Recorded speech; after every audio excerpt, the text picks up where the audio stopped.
Ну что, вы готовы продолжить? Жаркая погода, идеальное просто время для развития кишечной инфекции. Рассадник всего 100%. нехорошего. Сейчас еще арбузы, дыни, воу-воу-воу-воу. Собственно, будем говорить, как избежать вот этих самых неприятных симптомов. У нас в гостях врач-инфекционист Оксана Корнеева. Оксана, доброе Здравствуйте. утро. Доброе утро. А кишечная инфекция и ротавирус – это вообще одно и то же? А тут то слышу кишечная инфекция, то говорит, ой, у меня ротавирус. Все такие умеют себе диагнозы ставить. Прежде чем ответить на этот вопрос, хочу объяснить, что такое острая кишечная инфекция.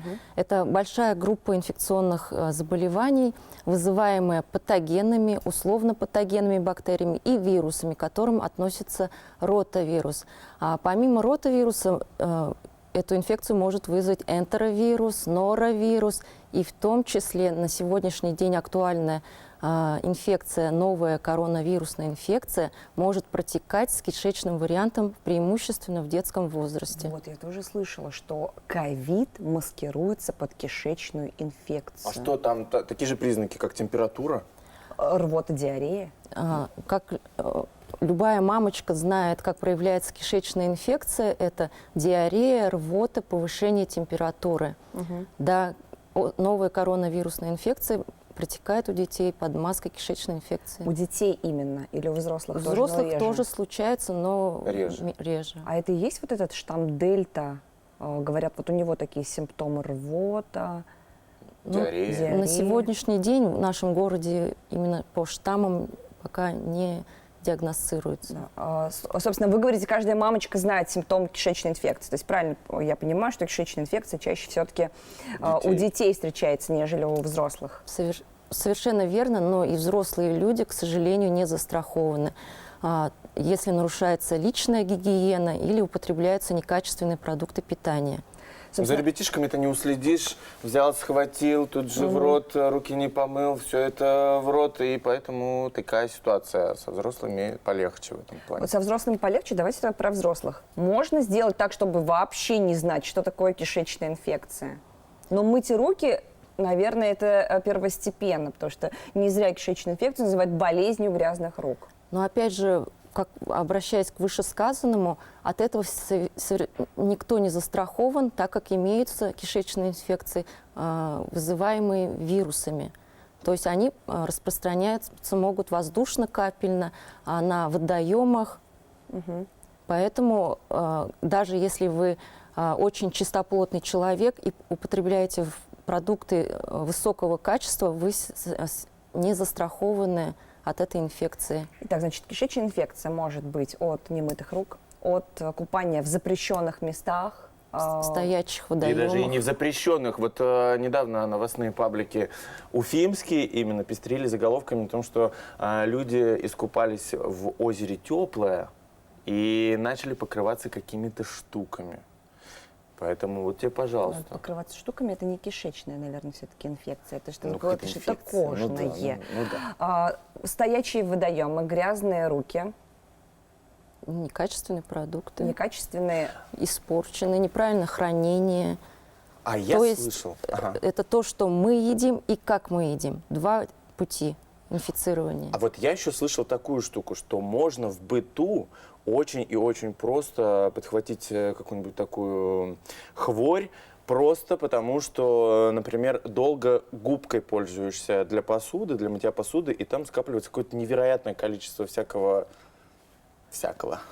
Ну вот поясню. Там создана среда для размножения условно-патогенной флоры. Тех бактерий, которые в окружающем мире есть. Они могут вызвать кишечную инфекцию, если их в окружающем мире или в определенной среде, в продукте начинает размножение. Размножение их начинается при создании благоприятных условий, к примеру, на губках влажности и необработка Вот как после часто нужно использования. менять? Но этот вопрос уже каждый сам для себя определяет, но раз в неделю. Вот так. Вот давайте избежать кишечной инфекции. Арбузы сейчас многочисленные, я не знаю, жаркая погода стоит, люди продолжают ходить на водоемы, причем я знаю, что даже на морях очень частое явление, люди подхватывают кишечную инфекцию. Ну что, ну не есть совсем, в воду не заходить или заходить, и рот не открывать. Ну что такое не делать-то? подходит. Я хочу вот прям максимально себя оградить от этого. Максимально оградить, я думаю, не получится, если все-таки вы употребили некачественный продукт. В ряде стран в качестве профилактики кишечной инфекции используется вакцинация от ротавируса. В нашем городе тоже по желанию можно привиться от ротавируса. Сейчас многие скажут, ой, очередная прививка, мы боимся. Не страшно?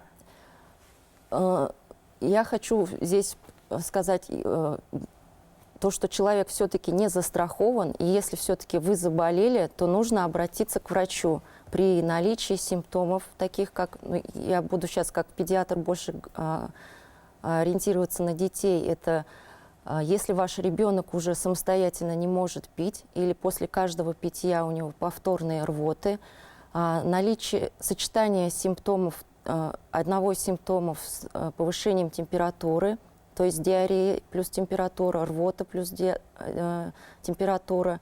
И если имеется в рвотных массах и в кале кровь, то необходимо все-таки обратиться незамедлительно к врачу. В домашних условиях что-то делать, Да, вот первая предпринимать не какая-то нужно. помощь. Первая помощь может быть какая-то. Да? Ну, это оральная дробная регидротация, то есть Простым человеческим языком, если можно. частое дробное питье. То есть каждые 10 минут по чайной ложке отпаивать, не глотками, так как глотками ребенок заглатывает воздух, и воздух возбуждает рвотный рефлекс. Ого. Самое страшное в кишечной инфекции – это потеря как раз-таки жидкости, обезвоживание организма, да? Да. Это вот загадочное слово обезвоживание, и хочу огласить признаки, что в это загадочное слово входит. Это сухость языка, отсутствие слез при плаче, отсутствие мочи более 6 часов, западение большого воротничка у детей грудного возраста. Вот это наличие этих симптомов характеризует, что у ребенка наступает обезвоживание, медлить нельзя и необходимо обращаться уже в стационар.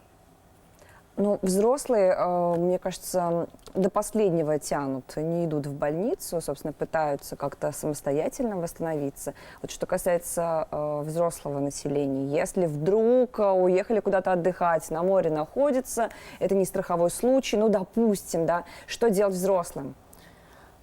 Ну, Тоже Можно попить воды, например, много-много. Это поможет?